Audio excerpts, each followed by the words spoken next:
আসসালামু আলাইকুম রহমতুল্লাহ নাহমাদুহু ওয়া নুসাল্লি আলা রাসূলিল কারীম আম্মা বাদ। এই দর্শে আমরা 311 নম্বর কায়দা থেকে আলোচনা শুরু করব। 311 নম্বর কায়দা হচ্ছে আল মুহতামালু লা ইউআরিদুল মানসুস। যেটা মুহতামাল সেটা নসের কি হয় না, বিপরীত হয় না, বিপরীত দাঁড়ায় না। সিনিয়র ওয়াদার উদ্দেশ্য সরুজ সিরুল কাবির সরুজ সিরুল কাবির থেকে এই কায়দার মূলনীতি গ্রহণ করা হয়েছে।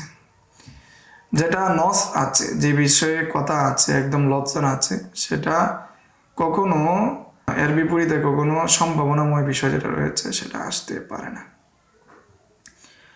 যেমন উদাহরণস্বরূপ যদি বলা হয় যে আমি তোমাকে কি দিলাম, কোনো হারবিকে বলা হলো, কোনো মুসলমান বললো যে তোমাকে নিরাপত্তা দিলাম, তুমি কি করবে, আমাদেরকে কিছু গোলামের সন্ধান দিবে, অন্য কাফেরদের সন্ধান দিবে। এমত অবস্থায় সে যদি কাফেরের সন্ধান না দিতে পারে তাহলেও তার আমান থাকবে, কেননা এটা সম্ভাবনাময় যে এখানে সুযোগ রয়েছে যে কি যদি সে নাও দেখাতে পারে তারপর সে কি আমান পেয়ে যাওয়ার, এটা আর কি এখানে কথার মধ্যে ইহতিমাল রয়ে গিয়েছে। আর যদি বলে যে তুমি যদি দিতে পারো, সন্ধান দিতে পারো, তাহলে তুমি আমান, অন্যথায় তুমি আমান না, তুমি মালিক গনিমত হিসেবে গণ্য হবে। যখন এখানে নস থাকবে তখন ইহতিমাল যেটা রয়েছে, সম্ভাবনাময় যে বিষয় রয়েছে, সেটা গণ্য হবে না, বিবেচ্য হবে না। এটাই 311 নম্বর কায়দা আল মুহতামালু লা ইউআরিদুল মানসুস। মুহতামাল যেটা রয়েছে সেটা নসের বিপরীত আসে না। 312 নম্বর কায়দা আল মুখতালাফু ফিহি বিইমযাইল ইমামি বিইজতিহাদিহি ইয়াসিরু কাল মুত্তাফাক আলাইহি। যেই বিষয়টা মুখতালাফ, ইখতিলাফ রয়েছে যে বিষয়ে, সেই বিষয়ে যদি ইজতিহাদ করে ইমামে ফয়সালা দিয়ে দেয় তাহলে সেটা মুত্তাফাক হয়ে যায়। নিহত কাফেরদের সামানার ক্ষেত্রে যদি কোনো মুসলিম আমির বা মুজাহিদ ঘোষণা দেয়, যে ব্যক্তি তাদের এগুলো গ্রহণ করবে সে সেটার মালিক হয়ে যাবে। তাহলে যে গ্রহণ করবে সেই কি হয়ে যাবে, মালিক হয়ে যাবে।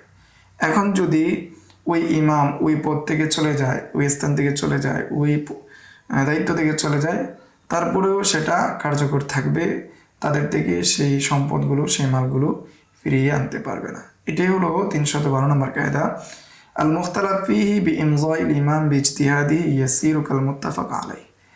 যে মুখতালাফ ফিহি যেটা রয়েছে সেটা ইমামের ইজতিহাদের মাধ্যমে ফয়সালা করার পর সেটা মুত্তাফাক আলাইহির মতো হয়ে যায়, সেটার ক্ষেত্রে কোনো হুকুম ভিন্নতা আসবে না। 313 নম্বর কায়দার মূলনীতি হচ্ছে আল মারআতু তাবিআতুন লিয-যাওজি ফিল মাকাম ওয়াজ-যাওজু লা ইয়াকুনু তাবিআন লিমরাতিহি। স্বামী স্ত্রীর অনুগামী হবে না, কিন্তু স্ত্রী স্বামীর অনুগামী হবে। ফলে কোনো মুস্তামিনা অর্থাৎ অনুমতিপ্রাপ্ত কোনো মহিলা যদি দারুল ইসলামে আসে, জিম্মি হয়ে আসে, মুসলমান হয়ে আসে, তাহলে তার দারুল হরবে আর কি ফিরে যাওয়ার সুযোগ নাই। অর্থাৎ অনুমতিপ্রাপ্তা কোনো অনুমতিপ্রাপ্তা অর্থাৎ মুস্তামিন কোনো কাফেরা যদি মুসলমান দেশে আসে, এমন অবস্থায় ইসলাম ধর্ম গ্রহণ করে যদি সে কি মুসলমানকে বিবাহ করে, অথবা কোনো কাফের অবস্থায় শুধু কোনো জিম্মিকে বিবাহ করে, তাহলে জিম্মির অনুগামী হিসাবে সেও আমান হিসাবে গণ্য হবে, তারও নিরাপত্তা চলে আসবে। অনুরূপভাবে যদি কোনো মুসলমানকে বিবাহ করে, মুসলমানের অধীনে সেও নিরাপদ হয়ে যাবে। এর বিপরীত হলো মুস্তামিন বিখিলাফিল মুস্তামিন। মুস্তামিন যদি কি করে কোনো মুস্তামিন যদি কোনো জিম্মিয়া মহিলাকে বিবাহ করে, তাহলে সে জিম্মি হবে না। অর্থাৎ স্ত্রীর কারণে স্ত্রীর হুকুমটা স্বামীর উপর আসবে না। কেন? আল মারআতু তাবিআতুন লিয-যাওজ ফিল মাকাম ওয়াজ-যাওজু লা ইয়াকুনু তাবিআন লিমরাতিহি। সিরাদার উদ্দেশ্য সরুজ সিরুল কাবির। 314 নম্বর কায়দা আল মারউ মুআখাযুন বিইকরারিহি। যে প্রত্যেক ব্যক্তি তাকে পাকড়াও করা হবে, তাকে বিবেচনা করা হবে তার স্বীকৃতি অনুযায়ী, তার বিবেচনা অনুযায়ী। মিম জিম দ্বারা উদ্দেশ্য মাজাল্লাতুল আহকামিল আদলিয়া থেকে এই কায়দা বা মূলনীতি গ্রহণ করা হয়েছে। উদাহরণ হিসেবে বলা হয়েছে কোনো আকেল বুদ্ধিমান ব্যক্তি যদি কোনো কিছু নিজ সন্তুষ্টিতে কোনো কিছু স্বীকার করে, তাহলে নির্দিষ্ট কিছু স্বীকার করে অথবা অনির্দিষ্ট কোনো কিছু স্বীকার করে, তাহলে সেটা তার উপর লাজেম হয়ে যাবে। যদি বলে যে আমার নিকট অমুকের আমানত আছে, অথবা আমি অমুকের মাল চুরি করেছি, অথবা আমি অমুকের মাল ডাকাতি করেছি, তাহলে তার এই স্বীকৃতি গ্রহণযোগ্য হবে, তার উপর সেটার যেমন আসবে এবং তাকে সেটা আদায় করার জন্য বাধ্য করা হবে। এবং সে যদি মাছহুল কোনো কিছুর স্বীকৃতি দেয় তাহলে তাকে বাধ্য করা হবে যাতে করে সে সেটা নির্দিষ্ট করে কি মাল সে চুরি করেছে। যে আলমারউ মুআখাযুন বিইকরারিহি এর দলিল হলো রাসূল সাল্লাল্লাহু আলাইহি ওয়াসাল্লাম মাইজা আসলামী রাদিয়াল্লাহু তাআলা আনহুকে তার জেনার স্বীকৃতির ভিত্তিতে, চারবার স্বীকৃতির ভিত্তিতে তাকে কি দিয়েছেন, এই রজম করেছেন। অনুরূপভাবে একজন ওয়ামিদি মহিলা, তাকেও রাসূল সাল্লাল্লাহু আলাইহি ওয়াসাল্লাম তার জেনার স্বীকৃতির ভিত্তিতে তাকে জেনার শাস্তি দিয়েছেন। এটা হলো 314 নম্বর কায়দা আলমারউ মুআখাযুন বিইকরারিহি, প্রত্যেক ব্যক্তিকে পাকড়াও করা হবে তার শিকার অনুযায়ী। 315 নম্বর কায়দা আলমারউ ইউআমিলু ফি হাক্কি নাফসিহি কামা আকাররা বিহি ওয়ালা ইউসদাকু আলা ইবতালি হাক্কিল গায়রি ওয়ালা বিইলজামিল গায়রি হাক্কান। যে প্রত্যেক ব্যক্তি তার নিজের স্বীকৃতি অনুযায়ী তার হকের ক্ষেত্রে সেটাকে ব্যবহার করা হবে, সেটাকে বাস্তবায়ন করা হবে। অন্যের হক বাতিল করা বা অন্যের উপর কোনো কিছু আবশ্যক করার ক্ষেত্রে তার স্বীকৃতি বা তার বিষয়টা লাজেম আসবে না। উদাহরণস্বরূপ, যে ব্যক্তির নসব কি মজহুল, সে যদি স্বীকৃতি দেয়, যার পরিচয় জানা সে যদি স্বীকৃতি দেয় যে সে কারো কি গোলাম বা বাদী, তাহলে সে বাদী হিসেবে গণ্য হবে। কিন্তু এর মাধ্যমে সে যদি অন্যের গোলাম বাদী হয়ে যায়, এর মাধ্যমে যার সাথে তার বিবাহ রয়েছে তার বিবাহ বাতিল হবে না।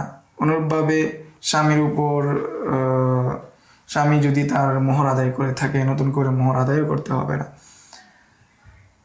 অনুরূপভাবে কেউ যদি স্বীকার করে যে অন্যের উপর আরেকজনের কি আছে, আমানত রয়েছে, তাহলে এই আমানতটা কি হবে না, সাব্যস্ত হবে না। যেহেতু কি মানে অন্যের উপর সে কি করছে, স্বীকার করছে, অন্যের উপর সেটা বাস্তবায়ন হবে না। এটাই হলো 315 নম্বর মূলনীতি আলমারউ ইউআমালু ফি হাক্কি নাফসিহি কামা আকাররা বিহি ওয়ালা ইউসদাকু আলা ইবতালি হাক্কিল গায়রি ওয়ালা বিইলজামিল গায়রি হাক্কান। কাফারা দ্বারা উদ্দেশ্য উসুলুল ফিকহ। 316 নম্বর কায়দা আল মুরসালু কাল মুসনাদি ফিল ইহতিজাজ। মুরসাল যে হাদিস রয়েছে, খবর রয়েছে, অর্থাৎ সাহাবিকে বাদ দিয়ে বর্ণনা করা যে হাদিস, সে হাদিসের শক্তি বা দলিল সেটা মুসনাদের মতোই।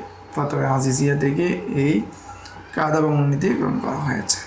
আচ্ছা, এটা তার স্বতন্ত্র জায়গা রয়েছে যে মুরসাল বিষয়ে, সেই জায়গা আপনারা দেখে নেবেন, সেটা হলো হাদিসের জায়গা। আশা করি আপনারা জানেন এই বিষয়ে। দাওরা হাদিস এবং নখবার মধ্যে আপনারা এই বিষয়ে বিস্তারিত জেনে এসেছেন। 317 নম্বর কায়দা আল মাসাজিদু লিল্লাহ বিমানজিলাতিল কাবা। আল্লাহ তাআলার মসজিদ সেটা কাবার স্তরে, অর্থাৎ কাবাকে যেভাবে সম্মান করতে হবে তেমনিভাবে মসজিদকেও সম্মান করতে হবে। কাবা যেভাবে একমাত্র আল্লাহ তাআলার জন্য, আল্লাহ তাআলার ইবাদতের জন্য নির্মিত, তেমনিভাবে মসজিদ আল্লাহ তাআলার জন্যই কি নির্মিত, আল্লাহ তাআলার জন্যই কি গণ্য করা হবে। ফলে এটার মধ্যে কোনো জনবী ব্যক্তি, মসজিদের মধ্যে কোনো জনবী ব্যক্তি হাঁটাচলা করতে পারবে না, যেভাবে কাবার মধ্যে হাঁটাচলা করতে পারে না। কোনো স্বামী তার স্ত্রীর সাথে মসজিদের মধ্যে সহবাস করতে পারবে না, কজায় হাজত সারতে পারবে না, এইসব বিষয়গুলো অন্তর্ভুক্ত হবে। এটাই হলো 317 নম্বর কায়দা আল মাসাজিদু লিল্লাহ বিমানজিলাতিল কাবা। 318 নম্বর কায়দা আল মুসলিমু মা'মুরুন বিআন ইয়াদফা সাবাবুল হালাকি আন নাফসি। যে মুসলিম ব্যক্তি সে আদিষ্ট, সে তার নিজ থেকে হালাকের যে সবব রয়েছে সেটা দূর করবে। সিয়ার দ্বারা উদ্দেশ্য শরৎ সিয়াল কাবির দিকে এই মূলনীতি বা কায়দা গ্রহণ করা হয়েছে। যে মুসলিম ব্যক্তি আদিষ্ট, সে তার নিজ থেকে হালাককে দূর করবে, ধ্বংসকে দূর করবে। এখন বলা হচ্ছে যে মুসলমান ব্যক্তি যদি মাজলুম হয়, তাকে যদি কেউ হত্যা করতে চায়, এমন অবস্থায় কোনো মুসলমান অথবা কোনো জিম্মি অথবা কোনো হারবি যদি তার উপস্থিত হওয়ার বিষয়ে জামান নেয়, যে সে কী করবে, এই মুসলমান ব্যক্তিকে অন্যদিন যেদিন হত্যা করা হবে সেদিন উপস্থিত করবে, তখন ওই মুসলমান ব্যক্তি যাকে অন্যায়ভাবে হত্যা করার কি উদ্যোগ নেওয়া হচ্ছে, তার ওই জায়গার থেকে পালিয়ে আসা এবং কফিলের শর্তকে ভঙ্গ করা বৈধ। চাই সে কাফালতের শর্ত করুক অথবা না করুক, সর্বাবস্থায় তারা পালিয়ে আসা বৈধ। কেননা আল মুসলিমু মা'মুরুন বিআন ইয়াদফা সাওয়াল হালাক আন নাফসি, কেননা মুসলমান আদিষ্ট যে তার থেকে যে হালাকতের যে বিষয় আছে সেটাকে দূর করা। সিয়ার দ্বারা উদ্দেশ্য সরসিয়াল কাবির থেকে এই কায়দা গ্রহণ করা হয়েছে। 319 নম্বর কায়দা আল মুসলিমুনা ইনদা শুরুতি, মুসলমানরা তাদের শর্তের সাথে যুক্ত। সে যে শর্ত করবে, সে যেই ওয়াদা করবে, সেই ওয়াদা তাকে আদায় করতে হবে। সিয়ার দ্বারা উদ্দেশ্য সরসিয়াল কাবির, যেমন রাসূলের হাদিস থেকে হাদিসের লফজ কায়দা আল মুসলিমুনা ইনদা শুরুতি, বুখারীর হাদিস। অর্থাৎ তালাক এবং কি অন্যান্য যে বিষয়গুলোর ক্ষেত্রে যে শর্ত করা হয় সেই শর্ত মানতে হবে। 320 নম্বর কায়দা আল মুশতারাকু লা উমুমা লাহু, যেটা মুশতারাক তার মধ্যে অমুমিয়ত নাই। দ্বারা উদ্দেশ্য আল আশবাহ নাযার, যে মুশতারককে তামিম করা, আম করা বৈধ না, তবে শুধু কসমের ক্ষেত্রে। যেমন কেউ যদি কসম করে সে তার মাওলার সাথে কথা বলবে না, লা ইয়াতাকাল্লামু মাওলাহু, এমন অবস্থায় তার মাওলা বলতে তার আজাদকৃত গোলাম রয়েছে, তার যে আজাদ করেছে এরকম মুনিবর রয়েছে। তো উভয় যদি থাকে, আলাউনা ওয়াসফালুনা, উভয় যদি থাকে, তাহলে যার সাথেই সে কথা বলবে, সবাইকে যার সাথেই কথা বলুক, এর মাধ্যমে সে কি হয়ে যাবে, হানেস হয়ে যাবে। কেননা ইয়ামিনের মধ্যে মুশতারকটা কি আবশ্যক করে, মুশতারকটা তামিম আবশ্যক করে। তবে যদি মুশতারকটা ওসিয়তের ক্ষেত্রে আসে, যে কেউ যদি তার মাওয়ালিদের জন্য সে ওসিয়ত করে, এমত অবস্থায় মুআতিক মুআতাক উভয়টা যদি থাকে, তাহলে তার ওসিয়ত বাতিল হয়ে যাবে। এই ওসিয়ত কি হয়ে যাবে, ওয়াকফের জন্য যদি হয় তাহলে সেটা ফকিরদের জন্য হয়ে যাবে, গরিবদের জন্য হয়ে যাবে। এটাই হলো 320 নম্বর কায়দা আল মুশতারাকু লা উমুমা লাহু, মুশতারক যেটা তার কি নাই, অমুমিয়ত নাই, আম হওয়ার তাকাসা নেই। আজকের দর্স এ পর্যন্তই। আসসালামু আলাইকুম ওয়া রাহমাতুল্লাহি ওয়া বারাকাতুহু। يؤتي الحكمة من يشاء ومن يؤت الحكمة